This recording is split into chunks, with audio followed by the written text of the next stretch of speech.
members of the Senate, the nominees of Mr. President, for a very crucial task of securing our nation and also giving us the right image in the international community. So let me welcome the chief, the nominee, and our immediate past chief of army staff,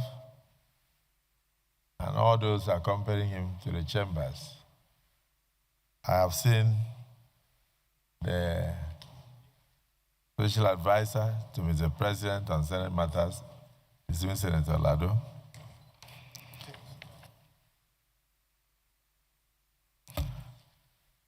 I've seen the Honorable Minister of Defense, His Excellency, former Governor Badaro, now Minister of Defense.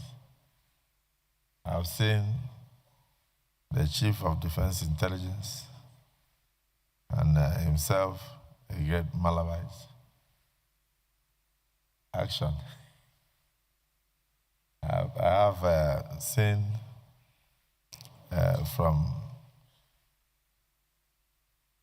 Brigadier General Yaruba, in no particular order, General Jibrin, Brigadier General Babalola, am I right? Commodore Ahmed,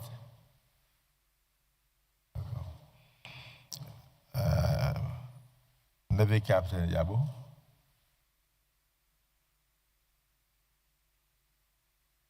Wing Commander Mia. It's the way it is given to me. It's not according to seniority, so please don't be angry. And then Commodore Bukaje.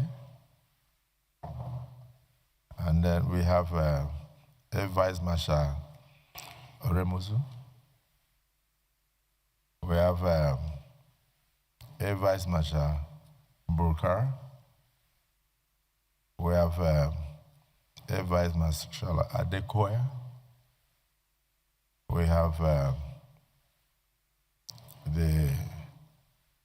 I had mentioned the Chief of Defense Intelligence earlier, so I'm happy to mention him again. And then some members of the families of the nominees. So we had to open the floor of the chambers to allow you in and other strangers of goodwill who may have accompanied you. We are expected by the Nigerian Constitution to screen you and see whether you are fit for the job given to you, and thereafter, if we are satisfied, we will proceed to confirm you and then communicate the confirmation to Mr. President for your oath taking. So I congratulate you on your nomination, and I welcome you on behalf of my colleagues to the 10th Senate. Leader of the Senate.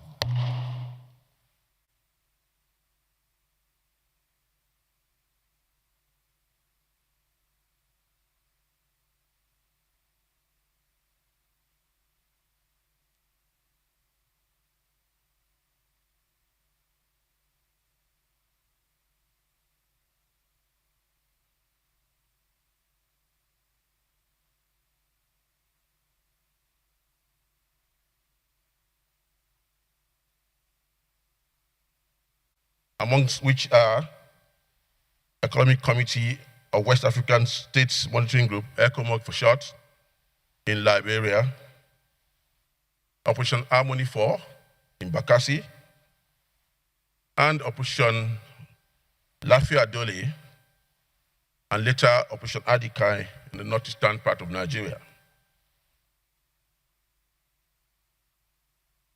I contributed significantly to the operations in the northeast, where I commanded 27th Task Force Brigade Buniyadi.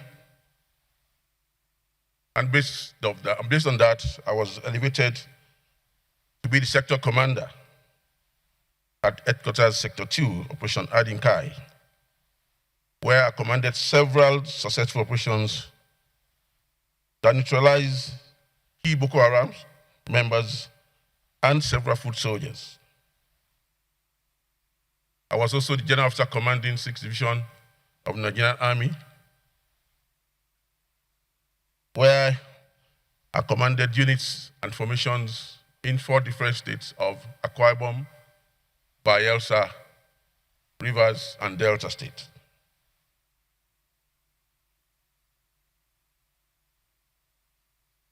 I was also the commander of the Infantry Corps,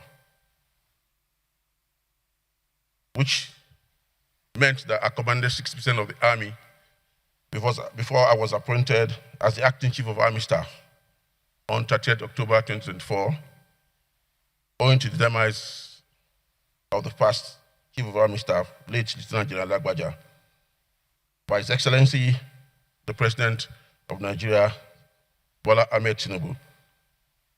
I was thereafter confirmed by this National Assembly as the 24th Chief of Army Staff on 3rd December 2024.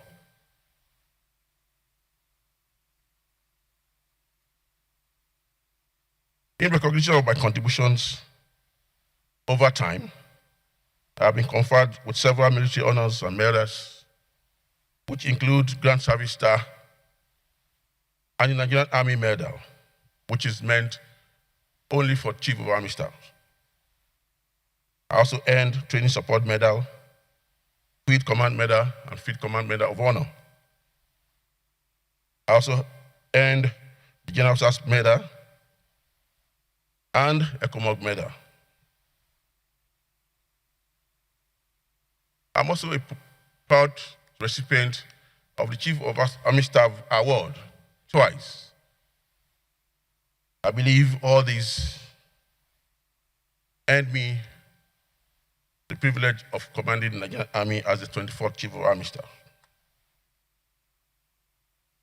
In all, I can tell this hallowed chamber that I have dutifully served Nigeria, and my devotion to duty in the various theaters of operations within and outside Nigeria, I believe, foreshadowed my current nomination as the Chief of the Defense Staff. So I'm here this morning to present myself for screening and probably to share my experience as Chief of Army Staff. Well, I can tell this hallowed chamber that my experience as Chief of Army Staff was actually very challenging but rewarding. Challenging in the sense that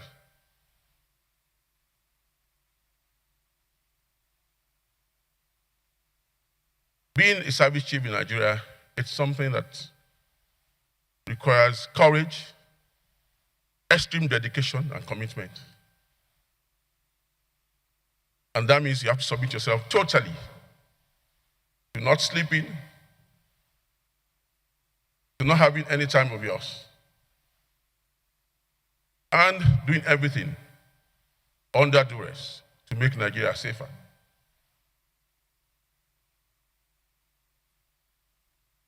Now, what are the challenges here? We all know that the resources are not enough. The enablers are not enough. So it makes it very difficult to get everything required to prosecute the war against terrorism, banditry, and other sundry crimes in Nigeria. Well, I believe with this hallowed chamber having to support me, things can be better. And it's important for us to know that for Nigeria to move forward, it's imperative that we develop our own local military-industrial complex, because we can't keep on buying equipment from outside, because these things are extremely expensive.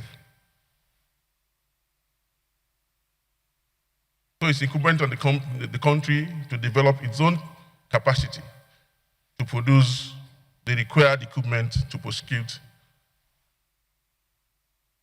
wars and checkmate challenges facing all of us. And apart from this, we all know that we are dealing with every kind of warfare these days, which includes cyber crimes, cyber warfare, cyber attacks, and all in that light. And it's important for us as a country to checkmate the kind of misinformation that's out there. Because if this is not checkmated and on time, I think our challenges will be far from over.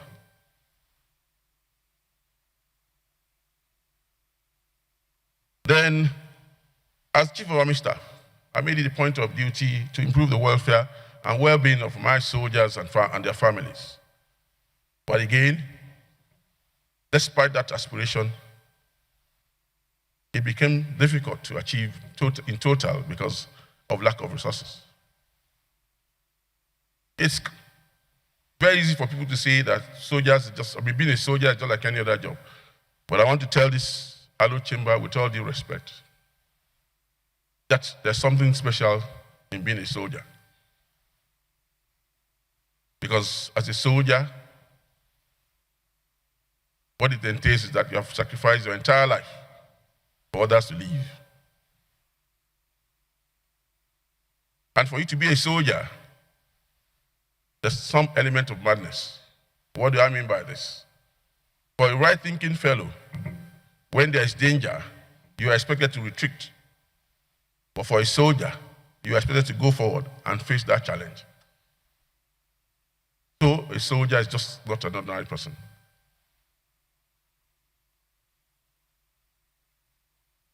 So it's important for us to look at soldiers the way they are looked at in other climes, giving their due respect, provided for, and maybe things will be better for us. Then added to this is the need for us to improve probably restructure the police force, because most of the job that is being done by the army as we speak actually lies within the purview of the police. So it's important for the nation to empower the police, make it stronger, make it more formidable,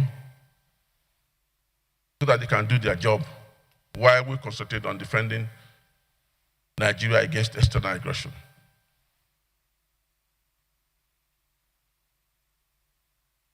So when you aggregate all these points that I made, then I can tell you that my tenure as Chief of Army Staff has been quite challenging. But I can tell you that within the ambit of what we have and the resources made available to us, we're able to face some of the challenges. And I believe that things have improved tremendously, but we can do better. But in doing better, it requires a whole society approach. Everybody must be involved. I don't think it should be left only to the military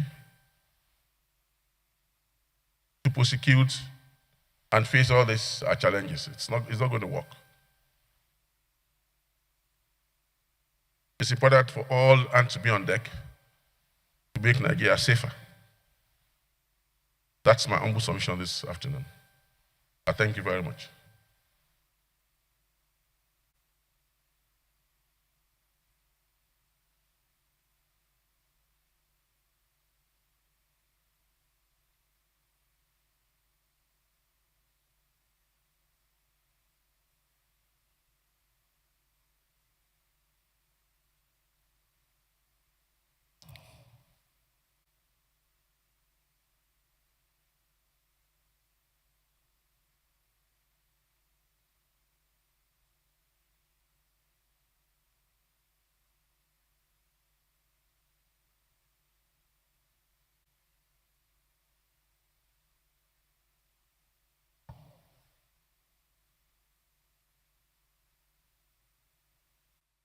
I leverage to consolidate on my predecessor's methods. I've been with him throughout our career, especially in the Northeast region.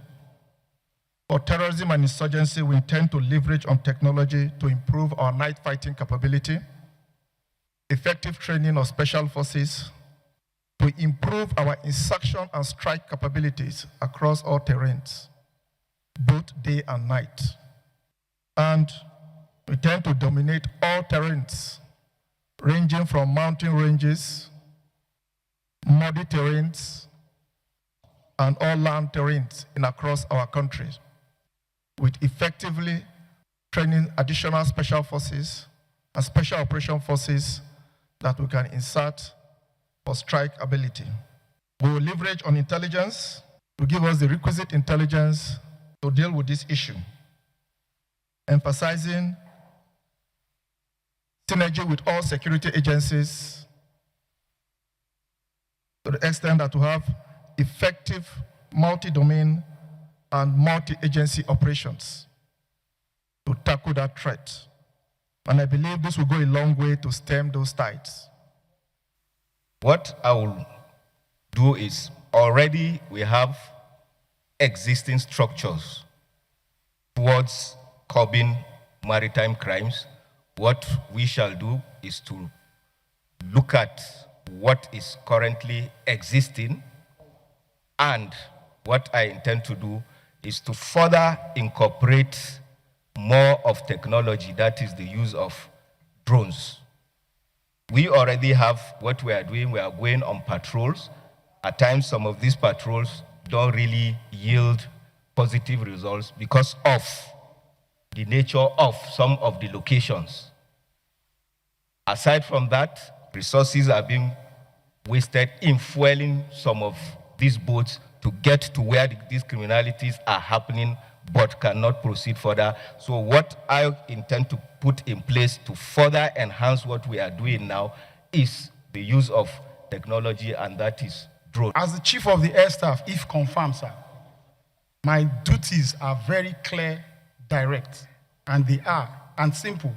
They are to secure the lives of Nigerians, their liberties and aspirations through the instrument of air power in conjunction and synergy with both my colleagues in the military and the other security organizations. This is not merely a professional mandate, but a sacred trust between the Nigerian Air Force and the people we serve. Some of these weapons we fire are one missile. Some of the cheapest are as cheap as $100,000. And you fire these things every day. So it is not a business for the chicken-minded when it comes to finance. So please, I solicit your cooperation to use the money intelligently and squeeze the last dollar of the value of what you give us. It doesn't cut across the Air Force alone. It also is the same thing with the Navy and the same thing with the Army. The armed forces is that part of government which you must spend money and hope not to use. If you do not have it, you are a chicken waiting for the hawk to be carried.